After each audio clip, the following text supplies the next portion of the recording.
여러분, 오늘 말씀은 우리가 참 자주 들었던 바울의 간증이 기록된 하나님의 말씀이에요. 제목이 바울의 믿음과 나의 믿음, 이렇게 제가 정했거든요. 근데 사실은 바울의 믿음과 나의 믿음을 함께 이렇게 놓는다는 그 자체가 불가합니다. 어떻게 이런 극적인 만남이나 정말 온 인생에 진력을 다해서 하나님을 위하여, 복음을 위하여 살았던 사람과 틈틈이 시간만 되고 여건만 되면 하나님보다 세상을 더 사랑했던 저와 어떻게 같은 선상에 놓고 비교를 할 수 있겠습니까? 경험하지 않은 자는 결코 이해할 수 없는 부분들이 바울에게 많이 있죠. 전쟁의 세대가 지금 이 세대를 어떻게, 이 풍요로운 세대에 살면서도 불평하는 이 세대를 어떻게 이해하겠습니까? 또 아버지의 세대와 아들의 세대가 얼마나 다릅니까? 경험하지 않으면 정말 이해하기 어려운 부분들이 많이 있습니다. 그 중에 하나 제가 어린 날에 있었던 이야기를 한번 여러분께 들려드릴게요. 제가 초등학교 2, 3학년 때부터 농사에 적극적으로 참여했다라고 여러분에게 말씀드렸어요. 그래서 너무 고추 따는 거 잘해서 한 4학년 정도에는 남의 집에 가서 돈을 받고 고추를 따기도 했습니다. 고추 따는 게 저는 그렇게 어렵지 않았습니다. 고추나무가 컸고 제가 좀 작았기 때문에 허리를 별로 숙이지 않아도 고추를 따니까 손은 빠르고 빨간 것만 따고 또 나무가 손상되는 거 개의치 않고 빨리 따는 데 목적을 뒀기 때문에 저는 잘 땄습니다. 그래서 40분에 한 포대 따는 거를 늘 목표 삼아가지고 땄어요. 그래서 저는 농사에 재능이 있다고 생각을 했습니다. 그런데 어느 날 이제 그걸 잘하니까 우리 부모님이 모심기 할 때 한번 해볼래 하는 거예요. 모를 심는 거. 지금은 기계화되어 있지만 예전에는 농사할 때 그리고 모심기철이 되면 한 5시부터 모를 쪄가지고 작은 모를 다 마련해서 꼭꼭 묶어가지고 단으로 묶어서 그거를 사람이 직접 5개, 4개씩 해가지고 손으로 진흙 땅에 꼽는 거예요. 손이 다 닳고 막 5시부터 일어나니까 얼굴이 새카매요. 막 사람들이 다 힘이 들어가지고. 당연히 내가 고추 잘 따니까 그것도 잘할 줄 알고 하겠습니다. 해가 뜨기 전부터 논에 나갔습니다. 근데 여러분, 고추는 이 정도 숙이면 되잖아요. 모는요, 땅에 심는 거예요. 이렇게 숙여야 돼요. 이렇게 숙여야 돼요. 한 2시간 정도 하니까 제가 벌써 고추하고 다르다는 걸 알았어요. 그리고 참을 먹는 시간에 한 2-3시간 하고 나면 이제 참을 먹는데 그때가 되니까 허리를 펴는데요. 허리 자체가 아예 안 펴져요. 굳어가지고. 그래도 오전에는 허리를 간신히 폈는데 오후가 되니까 아예 허리가 안 펴져가지고 제가 논두렁이 이렇게 둥글게 생겼잖아요. 그죠? 논두렁에 내 몸을 기대가지고 천천히 거기에 등받이 삼아가지고 허리를 억지로 펴고 제가 그 해에 모를 심고 다시는 모내기를 안 했습니다. 너무 힘들어서. 경험하고 나면 모내기 시절이 되면요, 부모님의 모내기 하는 거에 대해서 진짜 애잔하지 않을 수가 없어요. 그때가 되면요, 제가 뭐 심으러는 안 갔지만 그게 너무 힘든 걸 알았기 때문에 집 청소를 계속 했단 말이에요. 너무 그게 막 할 수 없다라는 것을 알고. 바울과 우리를 비교해서 놓는다는 것은 그런 겁니다. 결코 이해할 수 없지만 그래도 이해해 보려고 하는 것입니다. 결코 따라갈 수 없지만 그래도 방 청소라도 집안의 소소한 작은 일이라도 하는 마음으로 바울의 인생을 보고 우리가 하나님 앞에 어떻게 서야 할지를 한번 생각해 보는 것입니다. 바울은 젊었을 때와 지금이 다르다고 합니다. 여러분, 젊었을 때 인생과 지금 이 노년의 바울의 인생은 다른 것이죠. 방향이 바뀌지 않아도 우리는 젊었을 때와 노년이 됐을 때 달라야 합니다. 어린아이처럼 계속 살면 안 됩니다. 성장해야 합니다. 그리고 성숙해야 합니다. 그것을 위해서 우리는 끊임없이 땀 흘리고 애를 써야 합니다. 더 나아가서 이 바울과 같이 방향 자체가 잘못되었던 사람들은 빨리 방향을 바꿔야 합니다. 예수님을 박해하던 바울이 예수님을 증거하는 바울로 바뀔 때 방향 바꾸기가 얼마나 어렵습니까? 그런데 그 방향을 예수님이 바꿔주신 겁니다. 정오의 햇살 같은 예수님께서 찾아오셔서 바꾸어 주신 것입니다. 바울이 핵심적으로 잘못하고 있는 게 뭐냐? 네가 잘하고 있다고 생각하는 그 일이 발로 가시를 차는 것처럼 잘못된 일이라고 세상에 그 누구도 말해주지 않았지만 예수님이 친히 바울에게 말씀하여 주신 것입니다.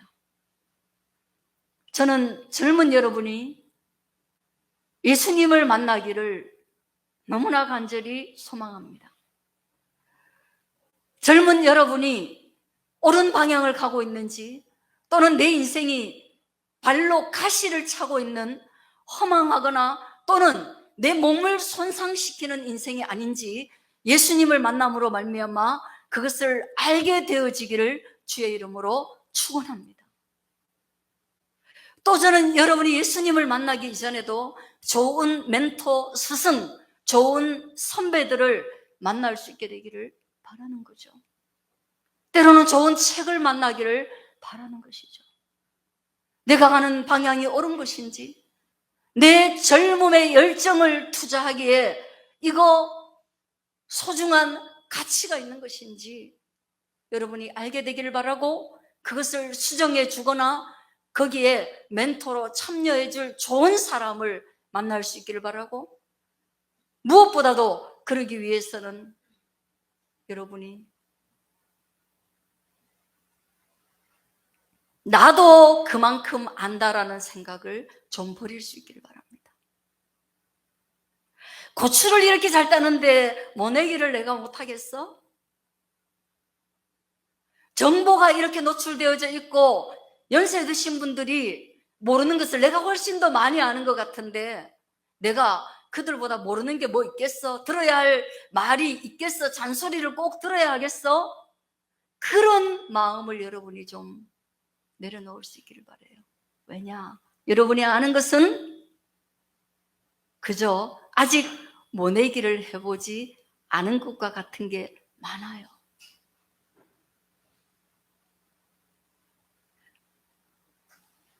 그렇게 젊은 날을 보내었던 바울이 탁 바뀌고 나니까 온갖 시련이 다 왔지만, 그러나 오늘 그 시련 가운데 6절, 이제도 여기 서서 신문 받는 것은, 수많은 사람들에게 외면도 당하고 시련도 당했지만 여기에서 재판을 받고 있는 상황에 놓여 있다. 그러나 내가 이 재판을 받는 것은 하나님이 우리 조상에게 약속하신 것을 바라고 있기 때문에 재판을 당하고 있다. 법정에서 나오는 용어치고는 굉장히 생경한 용어예요. 낯선 용어예요. 나 사람 안 죽였어요. 나 도둑질하지 않았어요. 나 속이려고 그 일 한 거 아니에요. 그런 변론이 아니라 바울의 변론은 하나님이 이미 내가 아닌 우리 조상에게 약속하셨던 거, 에판겔리아, 하나님의 언약 때문에 내가 여기에 서 있다는 거예요. 하나님의 언약이 뭐냐는 거예요. 하나님의 언약이 뭐냐는 거예요.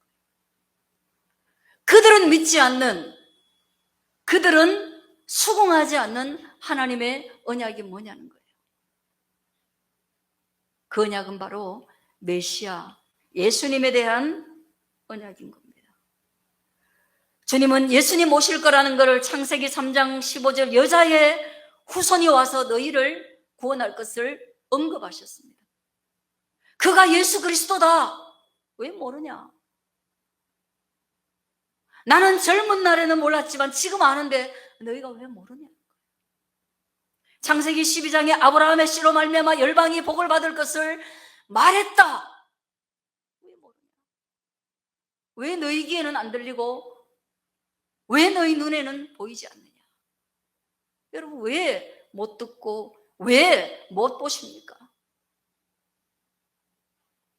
이 세상에 있기 전에 하나님이 계셨고 예수님이 계셨고 이 세상 물질 세계 돈이라는 것이 또는 먹을 것이라는 것이 있기 이전부터 말씀이 계시고 하나님이 계셨다라는 것을 왜 듣지 못하고 우리는 보지 못하는가? 그걸 말하고 있는 거예요. 그리고 또 하나 핵심적인 거, 부활에 대한 언약입니다. 다니엘서에 보면 많은 자들이 깨어나 영생할 것을 언급하고 있습니다. 욥기에서는 이런 말을 합니다. 욥이 이렇게 말합니다. 내가 육체 밖에서 하나님을 보리라. 육체만 있는 게 아니기 때문에 내가 육체의 죽음이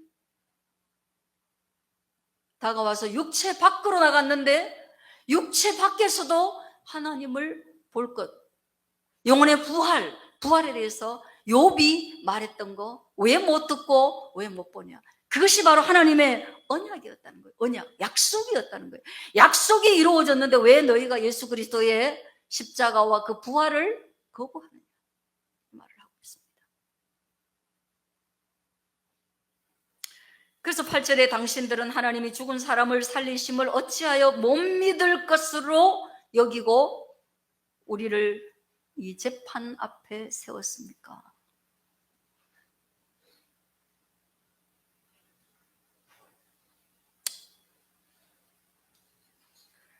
바울은 그 말을 합니다. 11절에 나도 당신들처럼 모든 회당에서 여러 번 형벌하여 강제로 예수님에 대해서 믿고 따르는 사람들을 강제로 모독하는 말을 하게 하고 그들에 대하여 심히 격분하여 외국의 성에까지 가서 박해하고 그리고 그들을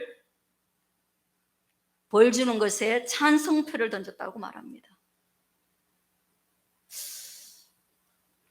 여러분 예전에 주기철 목사님이라고 계셨어요. 1930년 40년대 일본에 우리가 식민지로 있을 때요, 일본 사람들은 우리를 황국 식민으로 만들기 위해서 자기들의 황제를 동일하게 섬기는 사람으로 만들기 위해서 신사참배를 강조했어요.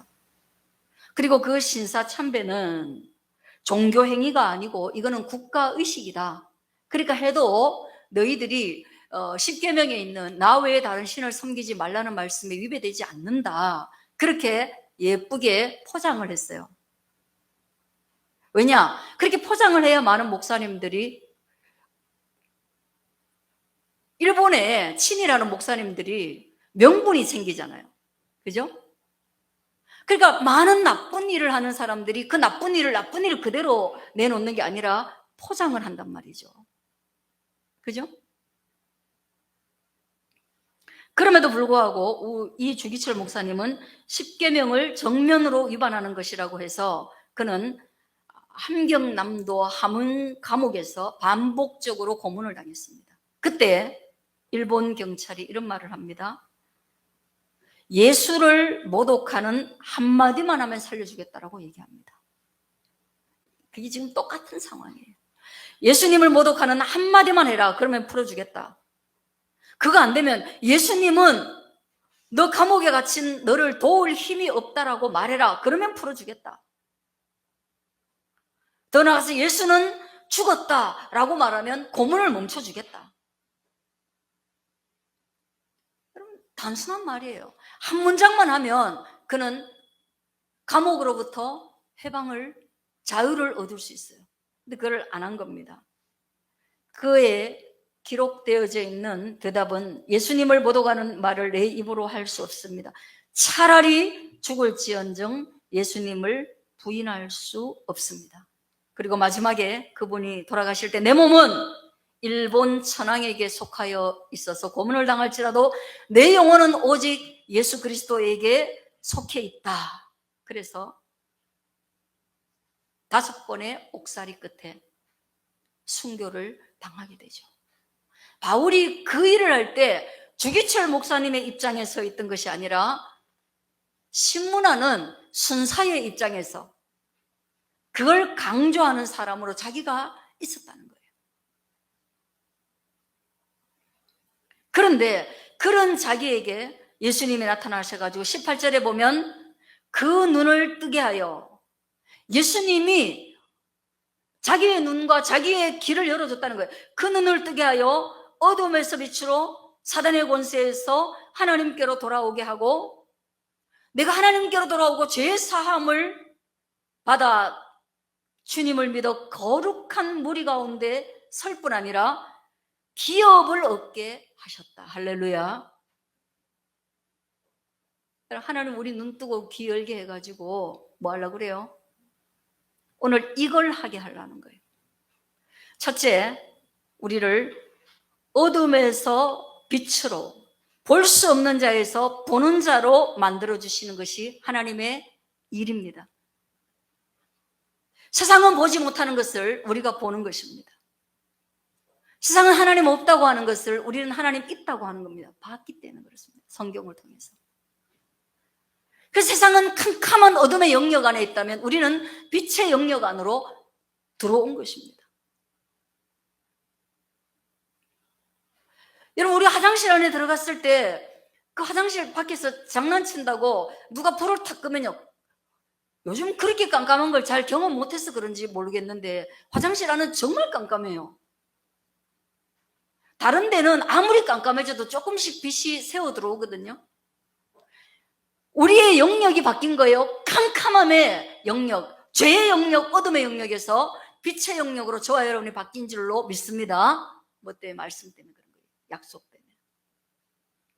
두 번째, 사단의 권세에서 하나님께로 돌아오게 했다. 우리를 움직이는 자가 누구였느냐? 우리를 통치하는 자가 누구였느냐? 사단이 우리를 통치했다는 거예요. 여러분, 그걸 강력하게 보여주는 건 뭐예요? 무당이 누구의 통치를 받는지 확실히 보이죠. 귀신이 있는 거죠. 사단의 권세가 있는 것이죠.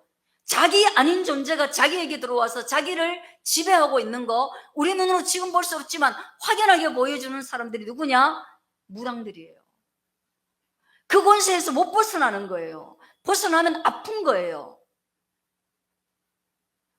그것은 강력하게 임한 귀신이라면 우리 모두는 뭐예요? 예수님에 대해서 안 믿는 사람들은 여전히 사단의 지배를 우리가 받고 있는 거예요. 그래서 그 지배 때문에 우리가요, 세상적 욕심과 욕망과 죄에 대한 욕구나 이런 것들을요, 컨트롤이 안 되는 거예요. 우리 스스로. 나는 안 하고 싶은데 하는 거예요. 게임 나는 안 하고 싶은데 어느새 내가 이러고 있는 거죠. 저런 거 안 보고 싶은데 내가 침 질질 흘리면서 보고 있는 거죠. 뭔가 이상한 거. 공부하고 싶은데 내가 드러누워 있는 거죠. 이렇게 많이 안 먹고 싶은데 우리는 막 먹으면서 또 시키고 있는 것이죠. 우리 뭔가 다른 것의 지배를 전혀 안 받고 있느냐? 그렇지 않습니다. 근데 이런 영역이, 통치의 영역이 바뀐 겁니다. 하나님의 언약이. 여러분이 하나님의 통치 아래로 들어올 수 있기를 바라요. 네, 하나님의 통치 아래. 그래서 죄의 사함, 해방감, 용서에 대한 기쁨을 받을 뿐 아니라 마지막으로 하나님의 기업을 얻는 것이죠. 거룩한 백성이, 구원의 현재가 거룩한 백성이라면 구원의 미래는 낙원을 상속받는, 하나님의 나라를 상속받는 구원의 미래가 있음을 언약 안에 다 있었다는 것입니다. 저는 여러분 그 언약에 오늘도 흐트러짐 없이 삐뚤삐뚤 걸어가지 마시고 최대로 똑바로 주님의 말씀을 따라 빛을 따라 그 통치를 따라 나아갈 수 있는 주의 종들 되기를 주의 이름으로 축원드립니다. 기도하겠습니다.